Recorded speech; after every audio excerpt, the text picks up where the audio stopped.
शंकराला एक तांब्याभर पाणी आपण अर्पण करावं तर पितृदोष, कालसर्पदोष, वास्तुदोष हे तिन्ही प्रकारचे दोष कमी होतात. एवढा प्रभाव भगवान शंकराच्या पूजेचा आहे. पण ही आपला पितृदोष कमी होण्यासाठी, कालसर्पदोष कमी होण्यासाठी, वास्तुदोष कमी होण्यासाठी रोज आपण भगवान शंकराला पाणी घालावं लागतंय, रोज. मग ही गोष्ट तुमच्याकडून कशी शक्य होईल ते तुम्ही विचार करा. आणि तुमच्या जीवनात काहीच अडचण नसेल तर काही हरकत नाही, भगवंताची विशेष कृपा म्हणावी लागेल, मग काही हरकत नाही. काल आपण चिंतन करत असताना हेही पाहिलं की विष्णू भक्त असणारे नारदजीकडनं एक चूक झाली. त्यांना गर्व झाला की मी काम जिंकला, आणि त्या गर्वामध्ये त्यांच्याकडनं एवढी मोठी चूक झाली की आपल्या आराध्यालाच त्यांनी शाप दिला. आणि जेव्हा सगळी माया संपली त्यावेळेला लक्षात आलं, अरे रे आपण चुकलोय. मग आपल्याकडनं घडलेला दोष त्याच्यातून निवृत्त कसं व्हायचं? ब्रह्मदेवानं सांगितलं, शिवसहस्रनामाचा उच्चार करा, भगवान शंकराचा नामजाप करा आणि शिवकथा श्रवण करा. आणि मग भगवान शंकराचं भजन नारदजीनं चालू केलं. ज्या शंकरानं सांगितलं होतं तुम्ही काम जिंकला हे कोणाला सांगू नका, रामाचं भजन करणारा बाबा कामाचंच भजन करू लागला. एक मुद्दा सांगेन सगळ्यांना, कामाला जर जिंकायचं असेल तर रामाचं भजन करावं लागतं, आणि अहंकाराला जिंकायचं असेल तर शंकराचं भजन करावं लागतं. शंकराचं भजन केल्यानंतर अहंकार कमी होतो आणि रामाचं भजन केल्यानंतर काम पळून जातो. म्हणून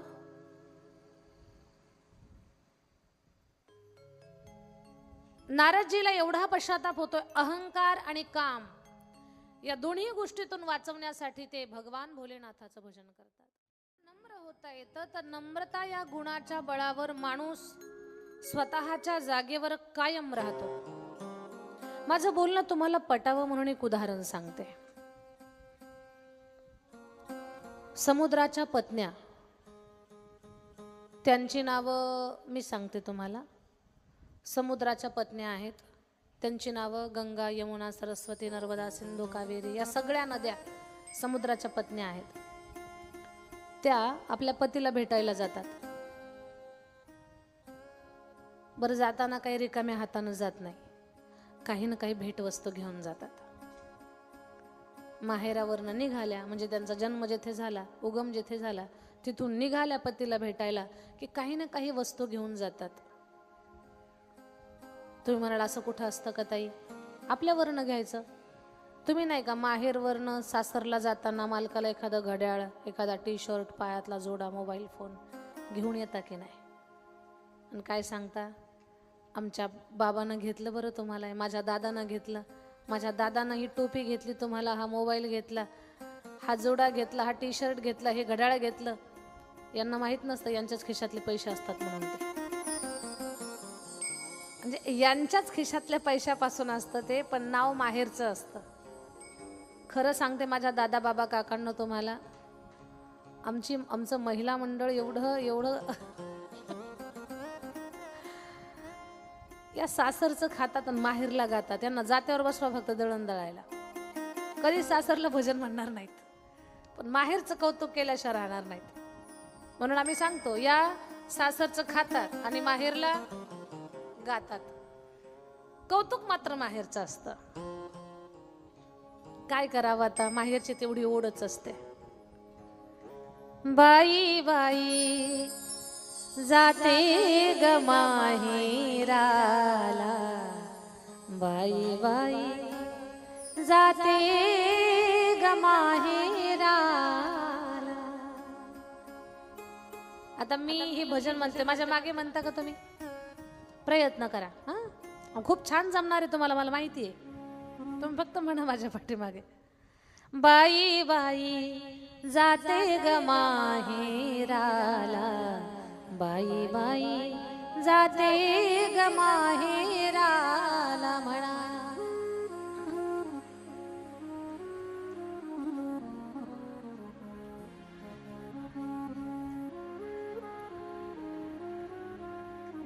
किती छान म्हणतात. कॅमेरा फिरवा ना त्यांच्यावर तुम्ही. बाई बाई जाते ग माहेराला, बाई बाई जाते ग माहेराला म्हणा. वा वा वा वा.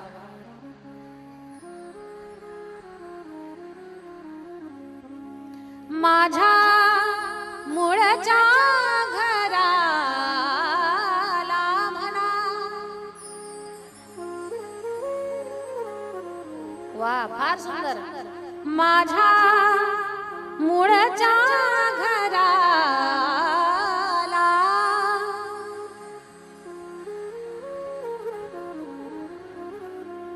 जाते ग माहेराला, बाई बाई जाते ग माहेराला म्हणा.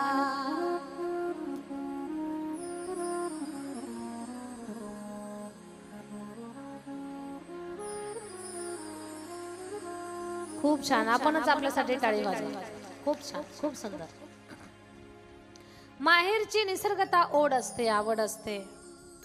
माहेरचं नाव जरी काढलं तरी असं खूप भरून आल्यासारखं होतं. एवढं सांगायचं मला तुम्हाला, आमचं महिला मंडळ जेव्हा माहेरवरनं सासरला येतं तेव्हा कुठली ना कुठली वस्तू, भेट वस्तू आपल्या मालकाला घेऊन येतात. पण नाव माहेरचं करतात, पैसे इकडचेच असतात. कालच सांगितलं मी तुम्हाला, कधी जर तुमच्या खिशात 200ची नोट गायब झाली तर टेन्शन घेऊ नका. कधी 100ची नोट हरवली तर टेन्शन घेऊ नका. तुम्ही मोठे टाईटमध्ये चौकात येता, चला तात्या आप्पा चहा घेऊ चला, सगळ्यांना चहा पाजता, खिशात हात घालता, नोटच नाही. गोंधळून जाता, कुठं पडली का? कुठंच पडत नाही तुमची नोट. ती नोट गायब झालेली असते. आणि तुम्हाला ठेपा सांगते, तुम्ही कोणाला सांगू नका कुठं असते ती नोट. कधीतरी या कामात व्यस्त झाल्या, किचन सोडून ह्या बाहेर आल्यानंतर मग तुम्ही गुपचूप जायचं, डाळीचे डबे, पापडाचे डबे ते चेक करायचे. यांची तिजोरी तिथंच आहे, दुसरी कुठे नाही. खूप भोळ्या आहेत या. एवढ्या भोळ्या बाबड्या, पैसे किती लपून ठेवावेत हेही यांना समजत नाही.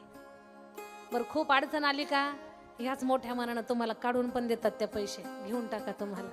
तुम्ही म्हणतात पप्याची माय तू कुठं कामाला जात नाही, कुठं जात नाही, पैसे आलीच कुठून तुझ्याकडं? फक्त हा प्रश्न कधी विचारू नका.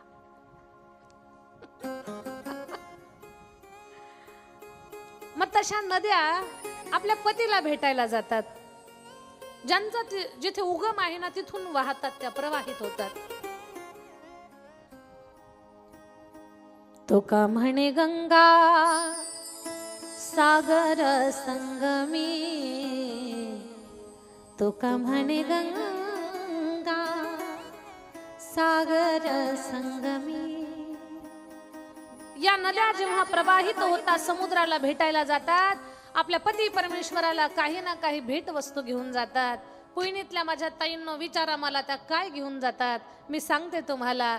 ते अशी भेट वस्तू घेऊन जातात, कोणाची घरं, कोणाचे दारं, कोणाची गुरं, कोणाची ढोरं, दगड धोंडे, त्यांच्या प्रवाहात जे सापडेल ते घेऊन जातात.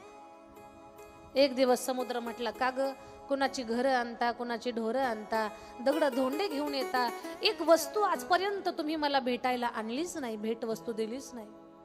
नद्या म्हटल्या, महाराज सांगून पहा, आंब्याचं बन आणावं का नारळाची बाग आणावी, सोन्याचा महल आणावा का 10 मजली इमारत आणावी, सांगा तुम्ही, सांगाच फक्त, आम्ही घेऊन येतो. समुद्र म्हटला, कुणाची 10 मजली इमारत नको, कुणाचा सोन्याचा महल नको, आंब्याची बाग नको, नारळाचं बन नको, मग काय पाहिजे तुम्हाला सांगा. समुद्र बोलला, ग तुमच्या पात्रामध्ये तो छोटा लव्हाळा आहे की नाही, तो घेऊन या मला. नद्या म्हटल्या, आय एम सॉरी, माफ करा, नाही घेऊन येऊ शकत आम्ही त्या लव्हाळ्याला. का? म्हणे तो लव्हाळा एवढा छोटाच आहे, पण जेव्हा आम्ही रागात येतो मान खाली टाकून पडतो, आणि जेव्हा आम्ही शांत वाहतो तेव्हा तुरा काढून उभा राहतो. त्याला नाही आणू शकत आम्ही. का? त्याला नम्र होता येतं, त्याला झुकता येतं, त्याला वागता येतं, त्याला नमता येतं.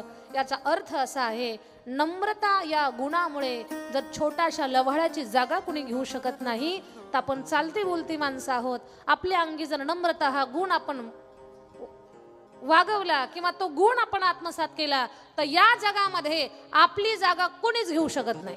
फक्त नम्रता हा गुण आपल्याकडे पाहिजे. कथा आणि कीर्तन ऐकून सोडून द्यायला नाहीये, हे शिकण्यासाठी आहे. कथा म्हणजे जीवन जगण्याचं सूत्र आणि शास्त्र शिकवणारं आहे. हे व्यासपीठ फार पवित्र आहे. या पवित्र व्यासपीठावरनं जे काही ज्ञानाचा बोध आपल्याला प्राप्त होतोय ते आपलं जीवन सुंदर बनवण्यासाठी करा. आणि माणसाचं जीवन एकदाच आहे, बार बार नाही.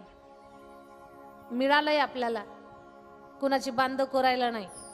किती कुणाचा बांध कोरला तरी काही फरक पडत नाही. भांडणं करण्यासाठी जीवन नाही, वाद करण्यासाठी जीवन नाही, कोणाची निंदा करण्यासाठी जीवन नाही. 2 हात, 2 पाय, 2 डोळे, 1 नाक, 2 कान परमेश्वरानं खूप काही सुंदर करण्यासाठी दिलेलं आपल्याला. एवढं सुंदर जगा, एवढं सुंदर जगा. आपलं शरीर जरी संपलं तर लोकांनी आपली आठवण काढली पाहिजे. 1000 वर्ष लोकांनी आठवणीत ठेवण्यासाठी 1000 वर्ष जगणं गरजेचं नाही. थोडाच काळ जगा, एवढं सुंदर जगा की लोकांनी आपली 1000 वर्ष आठवण काढली पाहिजे.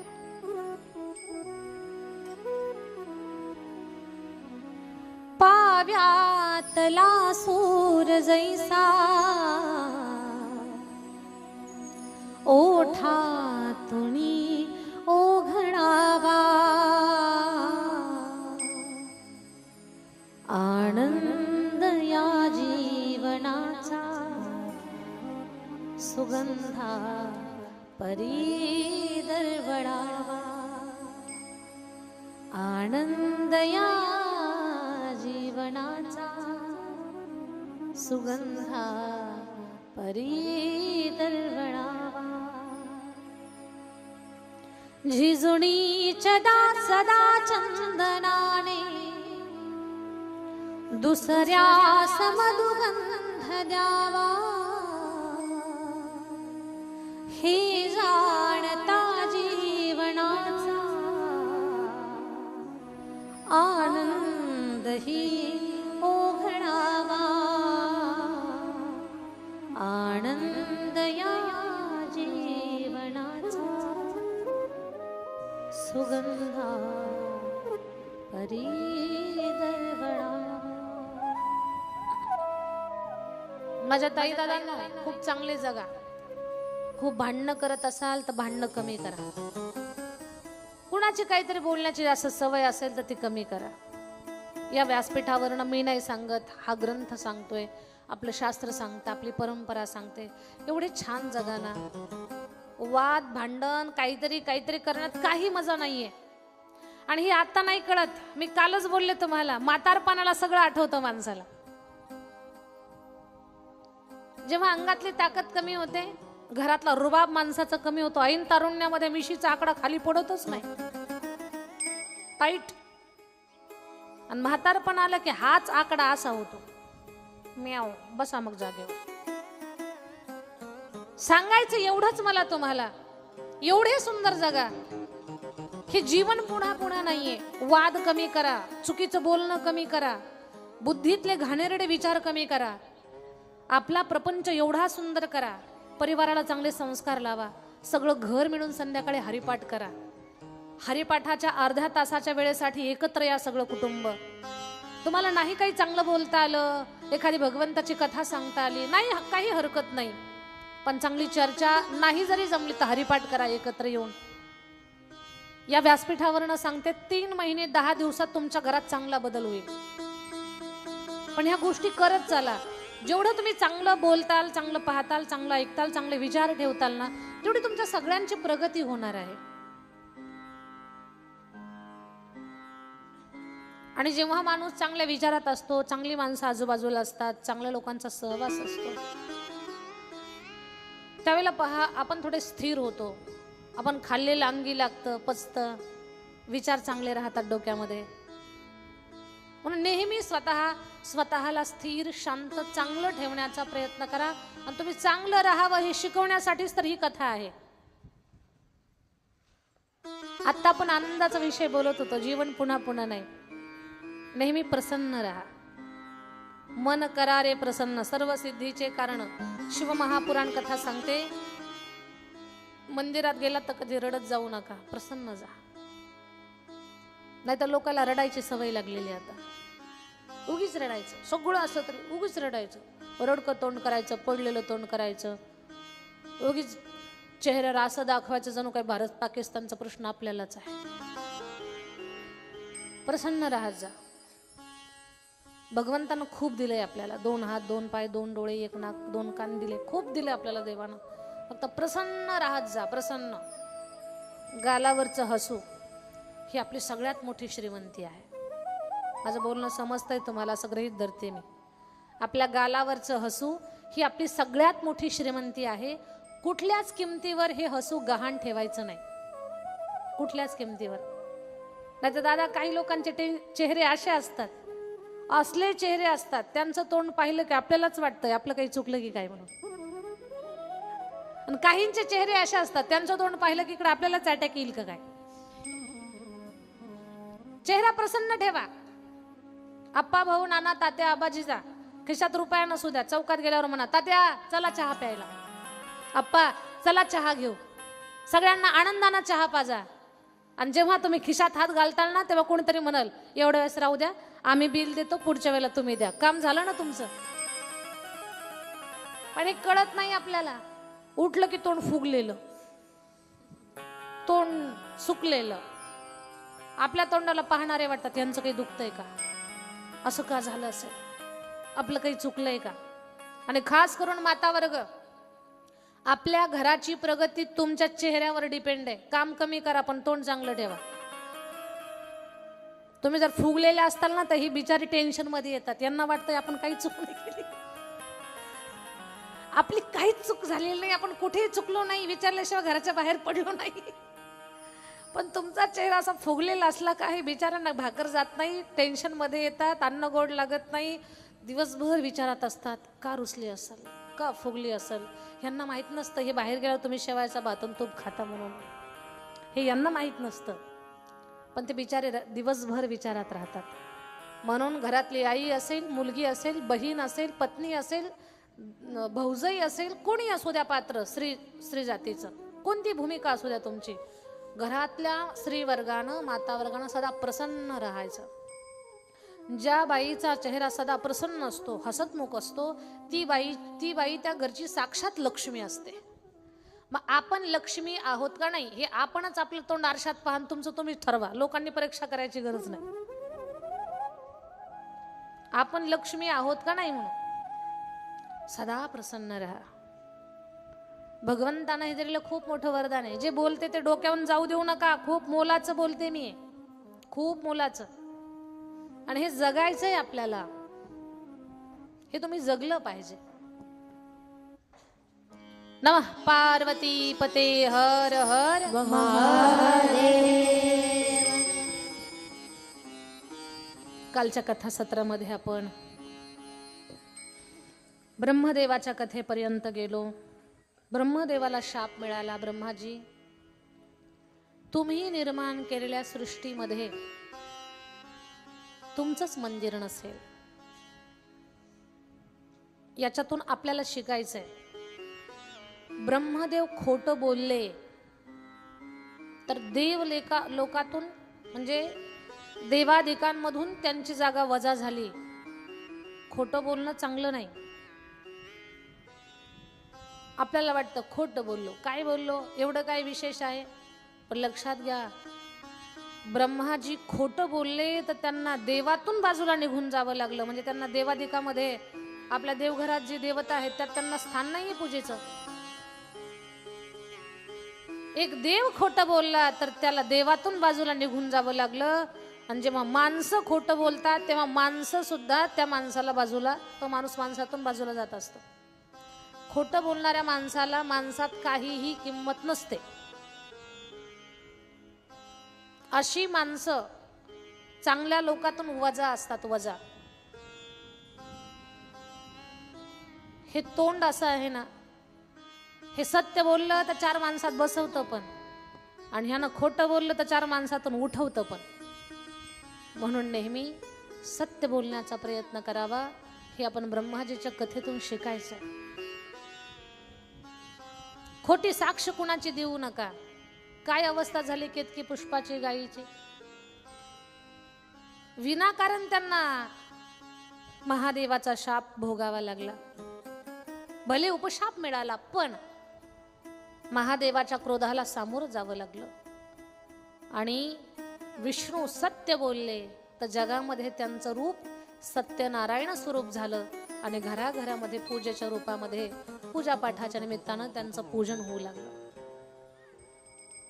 ज्या घरामध्ये सत्यनारायणाची पूजा असते त्या घराचा मान समाजामध्ये मोठा असतो. भगवान विष्णूला खूप वरदानं दिली.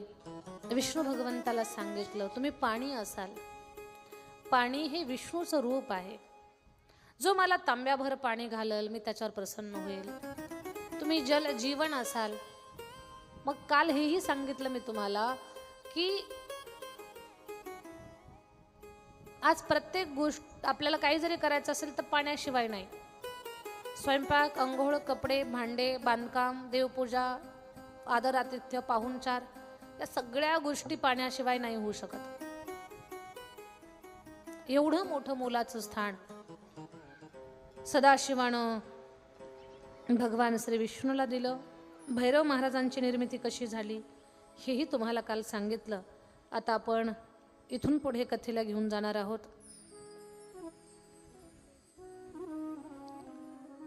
श्री विष्णूला जेव्हा सदाशिवानं खूप वरदानं दिली आणि वरदान दिल्यानंतर ब्रह्मदेव म्हणतात, देवा तुम्ही श्री विष्णूचं पाणी स्वीकारलं पूजेमध्ये. तुमच्या पूजेमध्ये आम्हालाही कुठेतरी सेवा करण्याची संधी द्या. सदाशिव बोलले, ठीक आहे, काय करणार तुम्ही माझी सेवा? ब्रह्मदेवानं 2 वनस्पती निर्माण केल्या, 2 झाडं, एक लाल चंदन आणि एक पांढरं चंदन.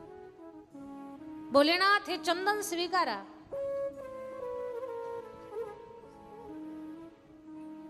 भोलेनाथ बोलले, मी लाल चंदन स्वीकारतो, पांढरं चंदन श्री विष्णूला द्या. मग महादेवाला लाल चंदनानं अभिषेक पूजा केला जातो किंवा तो चंदन लावला जातो, लाल चंदन. महादेवाला विनंती केली, भोलेनाथ तुमच्यापासून एखादी वस्तू तयार करा, तुम्ही सुंदर रूप धारण करा. भगवान शंकराचं थोडंसं रागातलं रूप होतं. मग भगवान भोलेनाथानं असं सुंदर रूप धारण केलं. 5 मस्तकं आहेत आणि 5 मुखाचा माझा महादेव अतिशय सुंदर दिसतोय. माझ्या शंभूचे रूप सुंदर, 5 मुखाचा ईश्वर. माझ्या शंभूचे रूप सुंदर, 5 मुखाचा ईश्वर. माझ्या शंभूचे रूप सुंदर, 5 मुखाचा ईश्वर. माझ्या शंभूचे रूप सुंदर, 5 मुखाचा ईश्वर. माझ्या शंभूचे रूप सुंदर, 5 मुखाचा ईश्वर. माझ्या शंभूचे रूप सुंदर, 5 मुखाचा ईश्वर. माझ्या शंभूचे रूप सुंदर, 5 मुखाचा ईश्वर. माझ्या शंभूचे रूप सुंदर, 5 मुखाचा ईश्वर.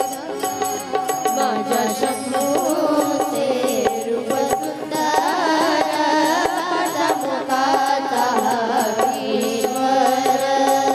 माझ्या शंभूचे रूप सुंदर, 5 मुखाचा ईश्वर. जय